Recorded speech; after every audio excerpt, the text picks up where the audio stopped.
Alright everybody, so this is where we're going to go through and we're going to try and do a little bit of speed tuning on the one of the cars on here. Now a lot of people will say that I'm pretty much able to make anything into a drift car, so if you at any time ever want to say, hey, make this go sideways, done. I will make a video specifically for you. And it's one where I can even start showing you a little bit on the how-tos or why things do what they do when you play. So starting off, I'm going to kind of just go with a car that I've been wanting to make go sideways for a while now. Let me just kind of go through and find it quick. Why do I feel like I want to all of a sudden drop whatever I was going to find and pick up this? This looks like it'd be fun to go drifting in, so I'm going to do this. This one looks like it'll be a lot of fun. So I like to leave it, factory color until I'm able to determine whether or not I can actually drift it well. So let's buy this bad boy here. First off, I want to go and test drive it, because when I go and test drive it, I can actually get a feel for what it is already. I didn't want to hug my cancel, just go. That's one thing I wish they did, is just bring back test driving the car through the tuning shop. Like, I don't like that I have to go through the whole race process to just drive a couple laps. I have a feeling this is like got a top speed of like 90.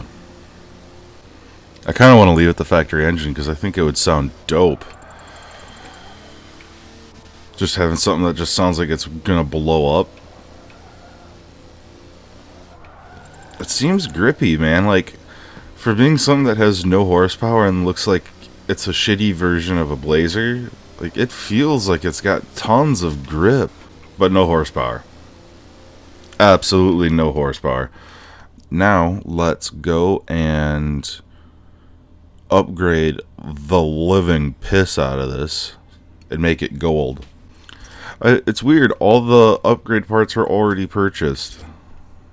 Like, does it really need that much horsepower to be competitive when you homologate these things? Because that's nuts, man. Like, you shouldn't need to work that hard for it, but well, I guess. Now, if I change the wheels, it'll look, someone would be like, hey, those aren't factory. Oh, I want to take the front bumper off so bad. It looks pretty mean. No, now it looks kind of dumb with those bars sticking out the front. But at the same time, it's like, that winch is on that. You know what? No, the winch sells it. The winch sells it. The winch makes you think, yeah. What the? Oh. Oh, God. I was expecting, like a fucking roof rack. Not. I don't know. No. Yes. No. Yes. No. No, yes. I don't... what? I don't know what to do on that one. I want to leave it on because it looks like shit. Like, it just looks like, an old beater with that on there because it doesn't match. But then that looks like... it looks like it's a beefier version of the Brat then. And it's like, the Brat was kind of dope. No, I'm gonna leave it like that for now. If I change my mind, I'll come back to it, but I think I'm just gonna leave it, I'm gonna leave the Safari looking kind of rugged. Now, because I don't have mountains of horsepower, I'm going to convert this from all-wheel to rear-wheel, to drop the weight. Give it every fighting chance it has to actually be good at drifting. Just to, see what it'll do. And I need to head back to the racetrack so I can actually English, herpaderp. English.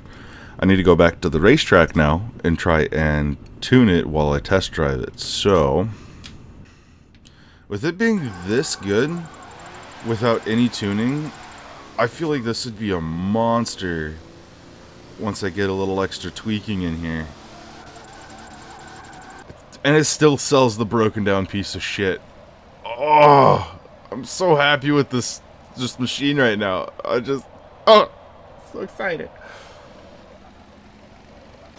I'm I'm wondering if the reason why it's struggling so much is because I haven't touched toe in the rear. I just don't want to accidentally just nuke the suspension and be like, it's garbage now. It's broken. It's broken. You need to start over. It's broken. Because I do almost everything drifting testing wise on the Indianapolis GP Classic. It's one where I already know the benchmark is for me to have a really, really good drift score would be the right around that 33 to 35,000 range. Anything above that is like really, really good. Anything above 20 to 30, it's like, okay, it's okay, but you're not going to win any hearts. You're not going to win any fans over. So let me see if I can actually set a benchmark quick. Immediately ate shit. Immediately ate shit. Now, one of the things here as we're going through and doing some of the benchmark testing on these cars is you got to remember that not every car suits everyone's preferences the same way. It's one where I'd only base the car's performance off the score that it gets and the visual appeal for my benchmarking. So that's kind of how I come across it on there. I do a couple of other things. I do like the difficulty of tuning, the difficulty of driving, and those kind of categories as well.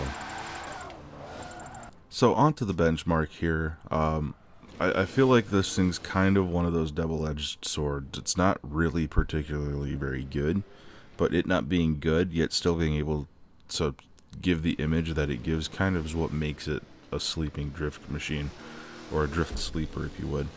It really does a good job when it comes to the way it looks, just as the package as a whole. You just don't expect it. A C-Class car coming into a lobby, 300 and some odd horsepower, yet still being able to throw out decent scores on some of the smaller tracks is kind of insane. But I wouldn't take it out on any of the bigger tracks like the Burmese Alps. You're not going to be able to go fast enough and still be able to break the wheels loose. It just can't do it. It doesn't have the horsepower, and I just didn't tune it to do that. Now as far as the way it looks, I think it looks pretty good. The package as a whole, it sells itself. You got the factory engine that sounds broken down and kind of shitty. It just doesn't sound very good. Shows up as a C-Class.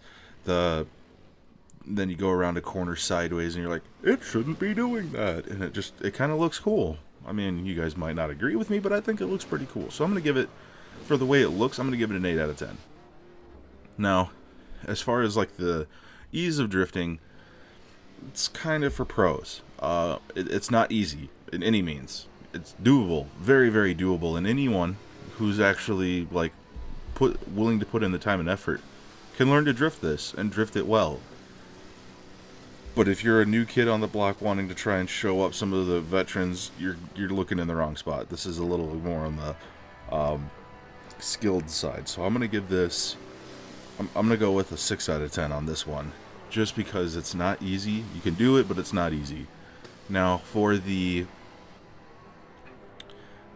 difficulty of tuning, it really wasn't hard at all. I literally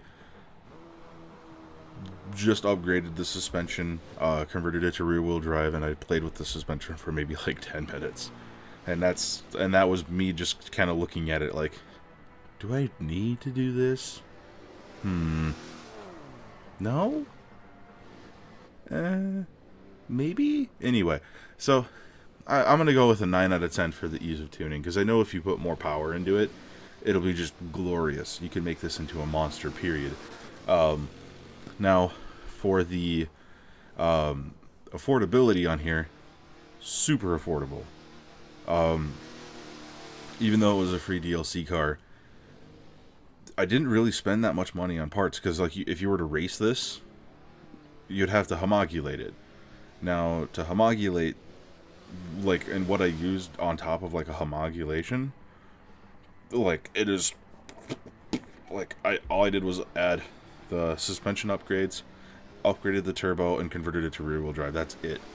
Like, on top of like the regular price of buying it, and you know, which I would say the whole thing was like 50,000, like as a whole, if you were to like buy it without the free DLC and then the upgrades.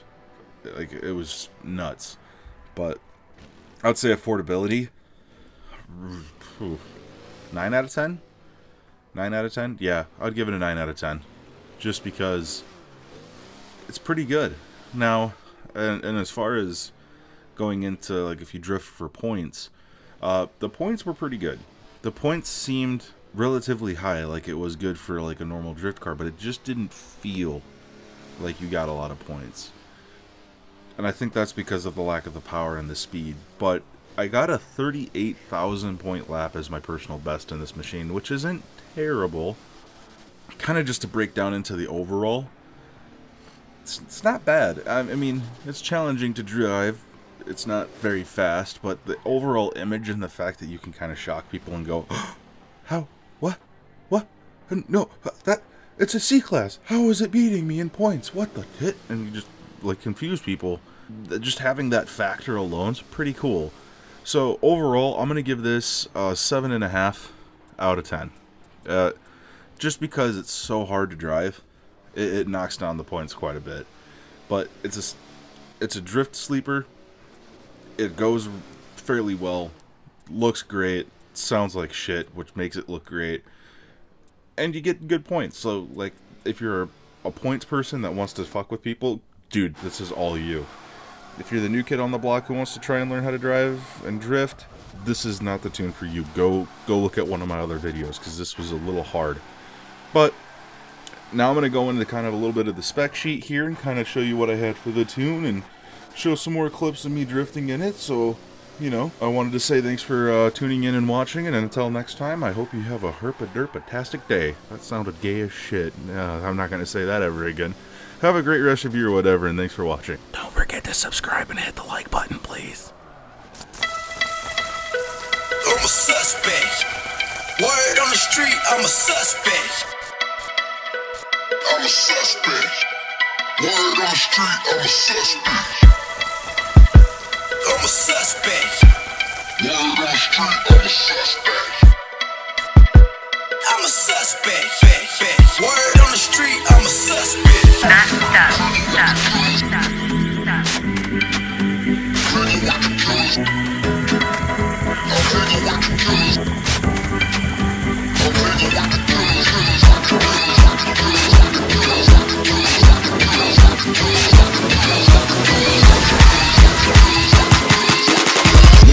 Word on the street, I'm a suspect.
Hanging with the gang.